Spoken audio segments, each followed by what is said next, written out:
Formulas, Part 2. Okay, in Part 1, our objective was fairly simple. We were evaluating formulas. In this part, Part 2, our objective is going to be to rearrange formulas to solve for a specified variable. Okay, let's talk about what that is. Okay, formula rearrangement is the process of isolating a variable term other than, let me underline that, other than the one already isolated in a formula. So we're going to have a formula that already has a variable isolated, and we want to isolate another variable that is in the formula. All right, let's talk briefly about what we know, because we're going to make use of this.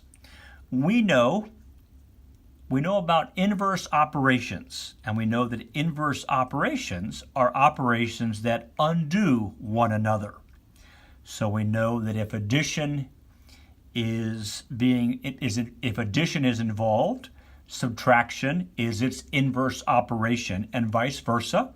Addition undoes subtraction, subtraction undoes addition, and the same applies to multiplication and division. They are inverse operations. All right, the steps. The steps for rearranging a formula or for solving for a specified variable are as follows. First, highlight all instances of the variable being solved for or the variable being isolated. Okay, make sure you're aware of where all those variables are.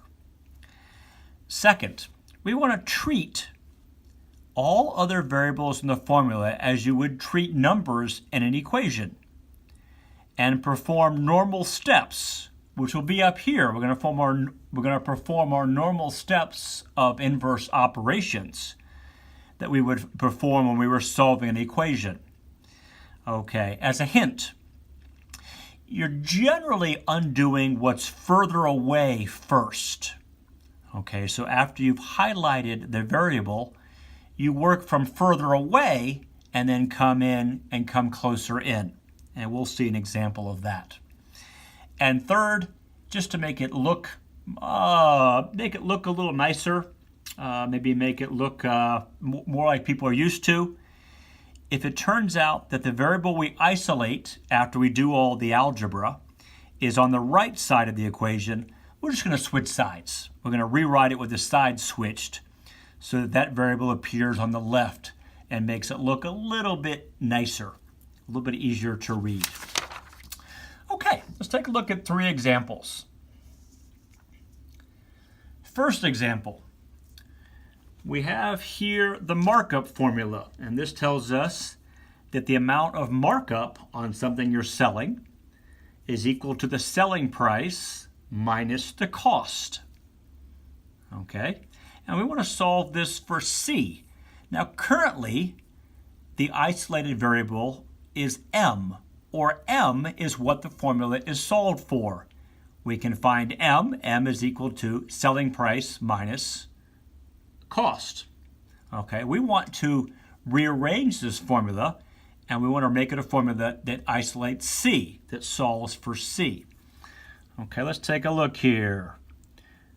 M is equal to S, and I put little marks on my capital S's. Otherwise, I get confused with the number 5 with my writing. Okay, so here it is. We're going to solve for C. Let's highlight that. We're focused here. We only have 1, which makes it kind of nice. Okay, so everything else needs to move away. Well, what needs to move away is this S. This S is sitting here. It's a positive S. So we need to subtract S from both sides. Okay, we have an S added in here. We need to subtract it. Okay, again, S minus an S. This gives us our 0 on the right, and we're left with a negative C. Don't lose this sign here. A lot of students, that's a popular mistake, is to lose this minus sign here. That didn't get changed by what we did. And on the left side, we have M minus S. Okay, now we didn't want to solve for negative c. We wanted to solve for positive c. So we have two choices. We can either multiply both sides by negative 1, or we could divide both sides by negative 1. Your choice. I'm going to choose to divide both sides by negative 1. A negative, there's a 1 in here, kind of hidden. It's an assumed 1. The negative 1 divided by the negative 1 is a positive 1. And so we're left with a c on the right side, and that was the goal. Dividing this by negative 1 means both of these. The negative 1 applies to both. So we have a negative m. An m divided by negative 1 is negative m. And a negative s divided by negative 1 is a positive s. Okay? So this dividing this entire thing by negative 1, the negative 1 is a common denominator that applies to both. And then we want to rewrite it with the c on the left. So he's going to simply switch sides. This one, the c to that side, this to this side. And I'm also going to write the positive s first. Most people like to see positives first. So I'm going to write the s minus an m, which is the same thing as negative m plus s. So now I've isolated. I went from a formula that had the m was isolated, or the m was solved for, to the same formula where the c is isolated, or the c is solved for. And this tells me the markup, the cost is equal to the sales price minus the markup. Just a different look at that formula. Okay, example number 2. We have a compound interest formula. The amount of interest is equal to the principal times 1 plus, I think n is number of compounding periods and I might be the rate. I'm not exactly sure what this formula is all about. But we'll use the letters that I was given in the book. We want to solve for n. Okay, so first things first, I'm going to copy the formula. And I'm going to underline or highlight what I'm looking for. And I only have 1. Okay, so now we highlighted this, and now we want to treat the a, the p, the I as numbers and use algebra to undo it. Remember our second step here? Treat all other variables in the formula as you would treat numbers and perform normal steps, which are their inverse steps, for solving an equation. Now my hint's going to come into play here. Undo further away operations first. Let's take a look at that. We're going to solve this one in 2 ways. And let's take advantage of that hint. This n, there are 3 operations here. Okay, this n is being multiplied by an I. There's addition going on. And then there's more multiplication. This sum is being multiplied. Okay, so let's go through and do the furthest away. Well, furthest away is this multiplication. This whole thing times p, that's the furthest away. I'm going to undo that by dividing both sides by p. Okay, well, p divided by p, there's the 1. And on the right side, I'm left with 1 plus n times I. There's my n. On the left side, I have a divided by p. No reason to change that. Okay. Now, again, the next furthest, now I have multiplication, n times I, and I have addition. I have the plus 1 here, the 1 being added on. The furthest away from the n is the 1. So I'm going to subtract 1 from both sides. Okay, and again, that gives me my 0 on the right. And I'm left with n times I. And on the left, I have a divided by p minus 1. Okay. Now, I'm still trying to solve for n. I have this I here. Okay. Now, if you look, I'm going to do something here just to give you another example of what you can do with math. This is being multiplied. The n is being multiplied by the I. Now, the operation for undo multiplication is division. Okay? But division is the same thing as multiplying by the reciprocal. So instead of dividing, I can multiply, instead of dividing by I can multiply both sides by 1 over I. That's the same thing as division, multiplying by the reciprocal.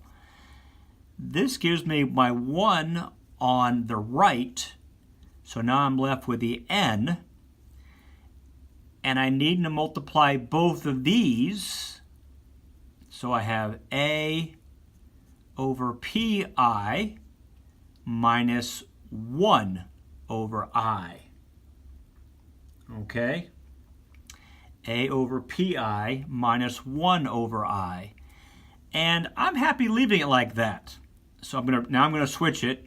And it's not very pretty, and we could pretty it up, but I did what the question asked, and I have solved this for n. N equals a divided by p times I minus 1 divided by I. And there's the answer.